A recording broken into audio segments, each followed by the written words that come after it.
మరి జీవన్ రెడ్డి గారు చెప్తున్నాడు, రేవంత్ రెడ్డి గారు చెప్పిండు రాళ్లతో కట్టండి, పిచ్చి కుక్కను కొట్టినట్టు కొట్టండి అని చెప్పిండు. ఇక జగిత్యాల ప్రజలు నిర్ణయం తీసుకోవాలి, ఏం చేయాలా?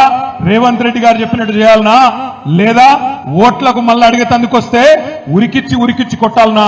దయచేసి ఆలోచించమని చెప్పి నేను కోరుతా ఉన్నా. ఎందుకు జరుగుతున్నాయి ఇవన్నీ? ఎందుకు జరుగుతున్నాయంటే ఒకటే ఒక కారణంతో జరుగుతున్నాయి. ఎందుకంటే కాంగ్రెస్ వాళ్ళు నోటికొచ్చిన మాటలు చెప్పిండ్రు, నోటికొచ్చిన హామీలు ఇచ్చిండ్రు. మీకు తెలుసు ఎన్ని నరికినరో మీకు తెలుసు.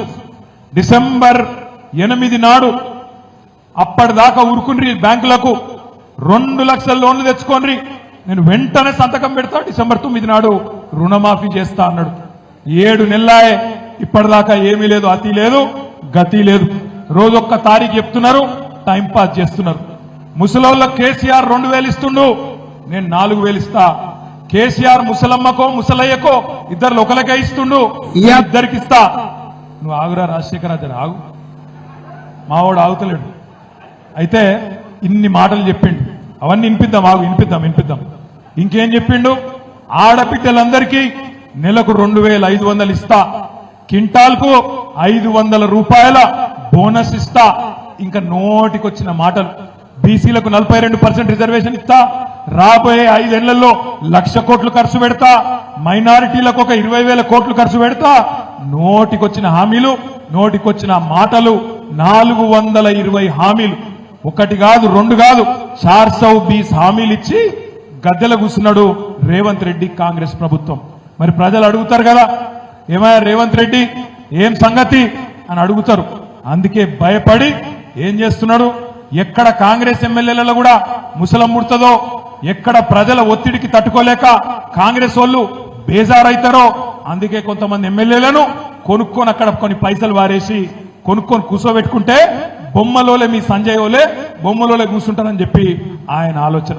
ఒక్కసారి వినండి, రేవంత్ రెడ్డి ఏమేం హామీలు ఇచ్చిండు తెలంగాణ ప్రజలకు, ఒక్కసారి వినండి అని చెప్పి నేను కోరుతా ఉన్నా. ఇవాళ రుణమాఫీ చేసిన వాళ్ళందరినీ నేను విజ్ఞప్తి చేస్తున్నా, ఎంబడే బ్యాంకు పోయి 2 లక్షలు తెచ్చుకోండి. డిసెంబర్ 9 నాడు నేను రాగానే మాఫీ చేస్తా. ఇవాళ చంద్రశేఖరరావు ఏమనుకుంటున్నా అంటే రుణమాఫీ చేసిన ఓట్లు నాకు పడతాయని.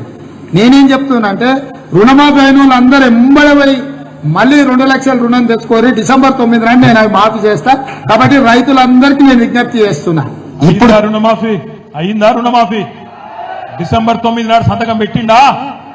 మరి దాన్ని దృష్టి మరల్చాలంటే ఏం చేయాలి? ఎమ్మెల్యేలను కొనుక్కోవాలి, గుంజుకపోవాలి, గొర్రెలను బర్రెలను కొన్నట్టు వాళ్ళని కూడా తీసుకుపోయి దొడ్లు కట్టేసుకోవాలి. ఇంకోటి పెట్టుకుంటే 2000 వస్తుంది, కానీ 1 నెల వాయిదా పడ్డారంటే వచ్చే నెల మేము 4000 ఇస్తాం. మా అక్కలకు, మా పెద్దమ్మలందరికీ నేను చెప్తున్నా, వచ్చే నెల నుంచి ఇంటికి కరెంటు బిల్లు కట్టాల్సిన పని లేదు. మీ కరెంటు బిల్లు కాంగ్రెస్ పార్టీ కట్టది. 1 రూపాయి కూడా కరెంటు మీకు కట్టాల్సిన పనే లేదు. టీవీ పెట్టుకోవచ్చు, ఫ్యాన్ వేసుకోవచ్చు, మంచిగా బాజాప్తా కరెంటు బిల్లు లేకుండా మీరు గృహలక్ష్మి పథకం కింద మీకు కరెంటు బిల్లు వస్తుంది. ఇప్పుడు తీసుకుంటే 10,000 వస్తుంది రైతు బంధు. కాంగ్రెస్ అధికారంలోకి వస్తే 15,000 వస్తుంది. ఇవాళ రుణం 10,000 పోతే 15, కేసీఆర్ ఉంటే 10,000, నేను వస్తే 15,000. అర్రాసు పాటలెక్కని వచ్చిందా 15,000? అసలు ఆ 10,000 వస్తుందా? మరి ఏం చేయాలి? డైవర్షన్ చేయాలి. డైవర్షన్ చేయాలంటే ఏం చేయాలి? జగిత్యాల ఎమ్మెల్యేలు ఎత్తుకపోవాలి, బాన్స్వాడ ఎమ్మెల్యేలు ఎత్తుకపోవాలి, దొడ్లు కట్టేసుకోవాలి, బిల్డప్ ఇవ్వాలి. అది కథ. ఇంకొక మాట, నెలకు 2,500 ఇస్తా అన్నాడు, మహిళలకు ఇచ్చిండా? వచ్చిందా? కరెంటు ఫ్రీ అన్నాడు, ఉంటే కదా ఇచ్చేదందుకు కరెంటు. ఎన్నిసార్లు కట్ అవుతుంది రోజుకు? రోజు కనీసం 10-15 సార్లు కట్ అవుతుందా? మళ్ళా సబ్ స్టేషన్ల కాడ లొల్లైతుందా? మరి దాని నుంచి దృష్టి మళ్ళీ ఇవ్వాలంటే ఏం చేయాలి? మళ్ళీ ఎమ్మెల్యేలను ఎత్తుకపోవాలి. రోజొక్కడు వేయిండు, బీఆర్ఎస్ అయిపోయింది, కథమైపోయింది, పోయింది, పార్టీ కథమైపోయింది అని చెప్పి పుకార్లు ఉట్టియాలి. ఆయనకి ఇష్టమైన పత్రికలలో, టీవీలలో బ్రహ్మాండంగా రాపియాలి. నేను అందుకే అంటున్నా, గాలికి గడ్డపారలు కొట్టుకపోవు, నిజమైన గులాబీ దండు ఎక్కడ పోదు. తిరిగి కేసీఆర్ నాయకత్వంలో తప్పకుండా విజృంభిస్తాం. కొంత తాత్కాలికంగా ఒక 2 ఎదురు దెబ్బలు తగిలినాయి. మొన్న 3వ కొట్లాడినాం శాసనసభకు. ఏమైంది?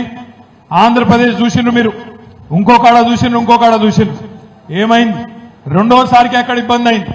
కానీ ఇక్కడ 2 సార్లు ఎవల పొత్తు అవసరం లేకుండా, ఎవల మద్దతు అవసరం లేకుండా ప్రజల ఆశీర్వాదంతో 2014లో 63 సీట్లు గెలిచినాం. 2018లో 88 సీట్లు గెలిచినాం. 2023లో కూడా 3వ వంతు సీట్లు 39 సీట్లు మీ దయతో మీ ఆశీర్వాదంతో గెలిచినాం.